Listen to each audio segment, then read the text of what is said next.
If you step into the world of global finance, you'll quickly realize it sounds less like a corporate office and more like a wild zoo. Experienced investors speak a completely secret language, constantly tossing around two specific animal names. They talk about the bull and the bear.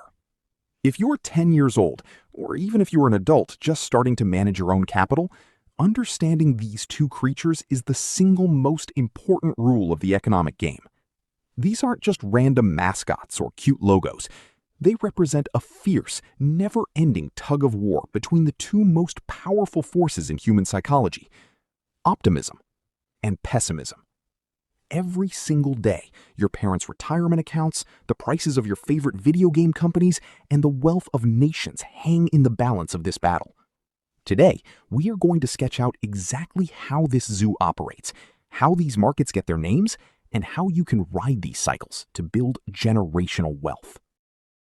Let's start with the creature everyone loves to see, the bull. In the financial ecosystem, a bull market means everything is moving in one definitive direction, straight up. To remember why it's named this way, look at how a real bull attacks. When a bull strikes an opponent, it lowers its head and thrusts its horns violently upward, tossing its target high into the air. Because of this upward thrusting motion, whenever stock prices are climbing steadily over a long period, we say the market is bullish.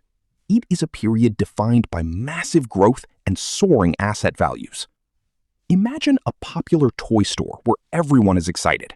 More parents have steady jobs, which means they have more money to spend. The lines at the checkout register are incredibly long because confidence across the economy is exceptionally high. During a bull market, business is booming. Because people are spending money freely, companies make massive profits. When a company makes more profit, its overall value increases, causing its stock price to climb higher day after day. This creates a powerful psychological feedback loop. Investors look at their accounts, see that they are making money, and feel incredibly happy. This happiness turns into confidence, prompting them to buy even more stocks. This collective confidence spreads like wildfire. Even people who usually ignore the financial markets start hearing rumors that everyone else is getting rich. They rush in to buy out of fear of missing out, driving prices up even higher. But nothing in the global economic architecture can climb forever. When prices go up too fast, simply driven by excitement rather than real-world value, the market can become overinflated. The bull becomes exhausted, setting the stage for its rival. Enter the second monster of the financial zoo, the bear. A bear market is the exact statistical opposite of a bull market. It is a period where stock values are steadily declining. The naming convention stems directly from nature once again. When a massive grizzly bear attacks, it stands tall, lifts its heavy paws, and swipes violently downward, crushing its target down into the earth.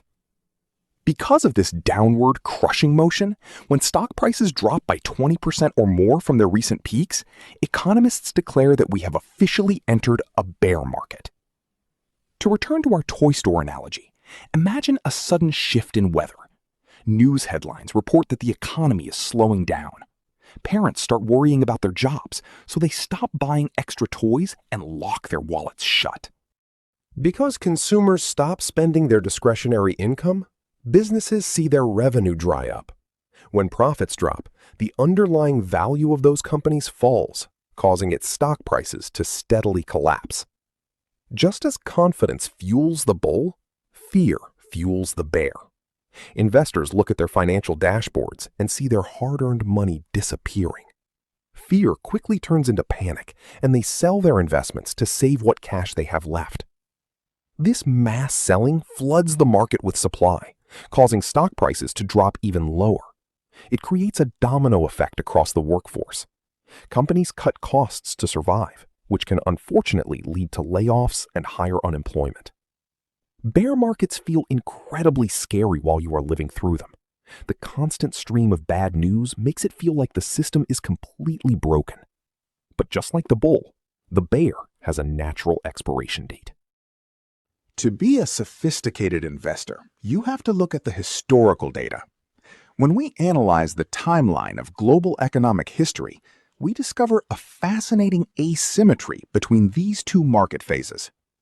Historically, bull markets are long, patient marathon runners. On average, a bull market lasts roughly 3 to 5 years and sometimes stretches out for an entire decade of continuous, steady growth. Bear markets, on the other hand, are short, sharp sprints. On average, a typical bear market lasts only about 10 to 18 months. They cause damage quickly, but they exit the stage much faster than most people realize. This means that throughout history, the global economy spends significantly more time growing than it does shrinking. The expansion phases are structurally designed to outlast the contraction phases. So what actually causes the environment to shift from a soaring bull to a growling bear? The primary catalyst is often the cost of borrowing money, managed by central banks through interest rates. When interest rates are low, borrowing money is incredibly cheap. Businesses take out affordable loans to build new factories, hire workers, and innovate, which naturally accelerates the velocity of a bull market. But if the economy gets too hot, central banks raise interest rates to cool things down. Suddenly, loans become expensive. Businesses halt their expansion plans, consumers spend less on credit cards, and the market transitions into a bear cycle. External shocks can also trigger the bear. Unexpected events like global pandemics, sudden wars, or massive energy shortages disrupt supply chains, creating an environment of deep uncertainty that spooks global investors. Now that you understand the mechanics of the zoo, let's map out your playbook. How do you successfully manage your portfolio during a roaring bull market without falling into dangerous traps? Strategy number 1 is capturing momentum through core growth equities. This means owning shares in established companies that directly benefit from increased consumer spending and corporate innovation. Strategy number 2 is index automation. Instead of trying to guess which individual company will win, you consistently automate capital into broad market index funds, allowing your wealth to ride the entire rising tide of the economy. The ultimate rule of a bull market is to avoid getting greedy. Take some profits along the way and keep a healthy stack of cash ready on the sidelines. You want ammunition prepared for when the cycle eventually changes. Now, let's reveal the single biggest secret of wealth generation, the contrarian view that separates amateur savers from elite investors. A bear market is actually an incredible gift. Think about it this way. If your favorite clothing store or sneaker brand suddenly put their entire inventory on a 50% off sale, you wouldn't run away in fear. You would run inside to buy as much as possible because everything is cheap. Yet, when the stock market goes on sale during a bear market, most people panic and run away. Professional investors do the opposite. They look at a bear market as a massive store-wide discount event on the world's greatest companies. If you buy a high-quality index fund when the bear market is screaming, you are acquiring valuable assets at a massive discount. When the bear eventually retreats and the bull returns, those discounted investments experience explosive, compounding growth. To survive the emotional roller coaster of Wall Street, you must adopt what elite asset managers call the horizon principle. You have to widen your financial lens. If you look at the stock market on a daily or weekly basis, it looks like chaos, just red and green lines clashing in madness. But if you zoom out 20, 30, or 50 years, all those scary bear markets look like tiny, minor speed bumps on an otherwise unstoppable journey upward. The market rewards patience, not panic. The greatest investors in human history didn't get rich by guessing when the bear would arrive. They got rich by anchoring their capital in the market and leaving it there to compound over decades.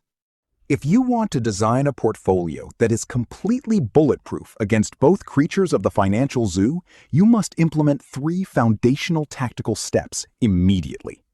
Step 1. Establish dollar cost averaging. Set up your accounts to automatically buy a fixed amount of index funds every month, completely ignoring whether the market is currently red or green. This ensures you buy less when prices are high and buy more when prices are on sale. Step 2. Maintain an emergency liquid cushion.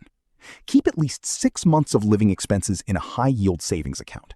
This guarantees that if a bear market hits the economy, you will never be forced to sell your long-term investments at a loss just to pay your bills. Step 3. Diversify across uncorrelated assets. Do not put all your financial eggs into one basket. Balance your equities with hard assets like real estate or high-quality bonds to dampen the volatility of the market cycles. The economic zoo will always be volatile. You cannot destroy the bear, and you cannot force the bull to run forever. But once you master their psychology and automate your strategy, you no longer have to fear the market cycles. You simply profit from them. Your wealth is built on strategy, not luck. If you found this visual breakdown valuable, hit that subscribe button, drop a comment with your current market strategy, and I will see you in the next sketch.